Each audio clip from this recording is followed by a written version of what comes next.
আসসালামু আলাইকুম। সম্প্রতি ESDO environment and social development organisation একটা গবেষণা পাবলিশ করছে। সেটা হলো আপনার, ওখানে আছে যে বাংলাদেশের যে ব্র্যান্ডের টুথপেস্ট আছে, টুথপেস্ট যেগুলো আমরা দৈনন্দিন দাঁতের যত্নে ব্যবহার করে থাকি এবং সাধারণত মুখের এবং দাঁতের জন্য। তো এরকম ইএসডিও একটা গবেষণা প্রতিষ্ঠান। এরা গবেষণা করে 19টি ব্র্যান্ডের ভিতরে 19টি ব্র্যান্ডের টুথপেস্টেই আপনার এই মাইক্রোপ্লাস্টিক পাওয়া গেছে। মাইক্রোপ্লাস্টিক, এই মাইক্রোপ্লাস্টিকটা আসলে কি, এটা নিয়ে আলোচনা করব এবং এটা ক্ষতিকর দিক। তার আগে আমি বলবো যে এই 19টা ব্র্যান্ডের টুথপেস্ট কি কি। তার ভিতরে যেসব টুথপেস্টের নমুনায় মাইক্রোপ্লাস্টিক পাওয়া গেছে সেগুলোর নাম মেডিপ্লাস্ট।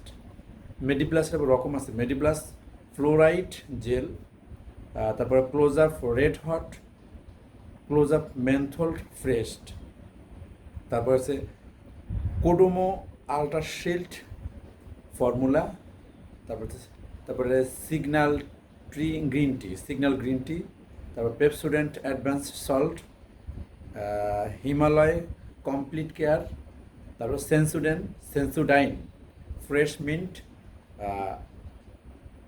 তারপর আছে আপনার gen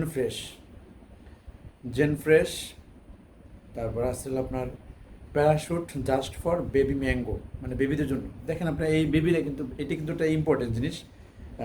parachute just baby mango, এটা কিন্তু আপনার বেবিরা কিন্তু পেস্ট ওরা কিন্তু ফালাইতে পারে না। তো সঙ্গে আমরা যারা বড়, যারা অ্যাডাল্ট, তারা তো ব্রাশ করার পরে থুতোর সঙ্গে ফেলে দিই বা কুলি করে ফেলতে, কিন্তু বেবিরা তো খেয়ে ফেলে, যেমন আমার বাচ্চারাও খেয়ে ফেলে। এখন এই ব্র্যান্ড দেখেন দীর্ঘদিন ধরে বাংলাদেশে ব্যবসা করে আসছে, অথচ সরকার কিন্তু অবগত। বিভিন্ন অর্গানাইজেশন, স্বাস্থ্য সংস্থার কাজটা কি, তারা এই বিষয়ে খেয়াল করে না বা তারা এই সময় অকিফাল না। এখন আপনাদের আমরা যারা সাধারণত অনেকেই জানি না যে মাইক্রোপ্লাস্টিকের ক্ষতিকর দিকটা কি। মাইক্রোপ্লাস্টিকের ক্ষতিকর দিক হলো আপনার,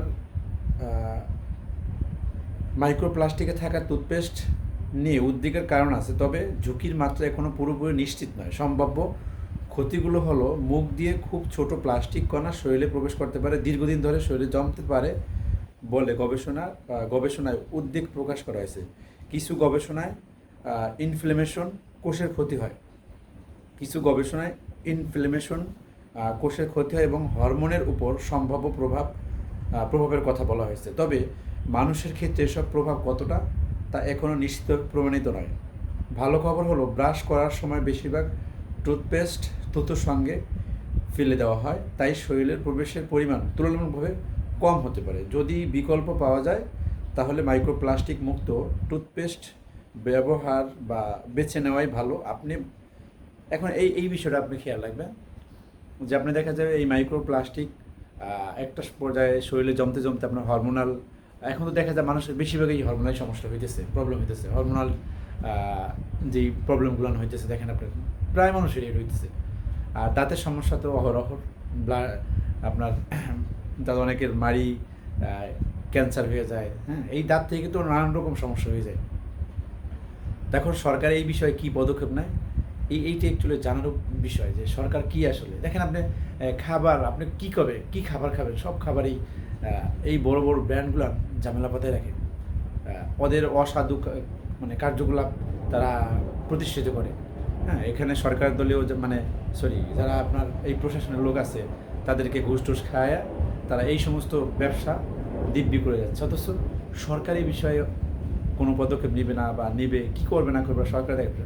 আর আরেকটা জিনিস হলো কি, বাংলাদেশের সরকার বা বাংলাদেশে যে এই যে আপনার বড় বড় মন্ত্রণালয় আছে, তারা কিন্তু এই সমস্ত জিনিস ইউজ করে না। তারা আসলে আপনার বিদেশি ব্র্যান্ডের জিনিস বা বিদেশি ভালো জিনিস, তাদের তো হিউজ টাকা, তাদের টাকা পয়সার অভাব নেই, তারা এগুলো ইউজ করে। আবার এমন এমন কোম্পানি আছে যারা এই কোম্পানি জব করে, তো সেই কোম্পানির জিনিস ইউজ করে না।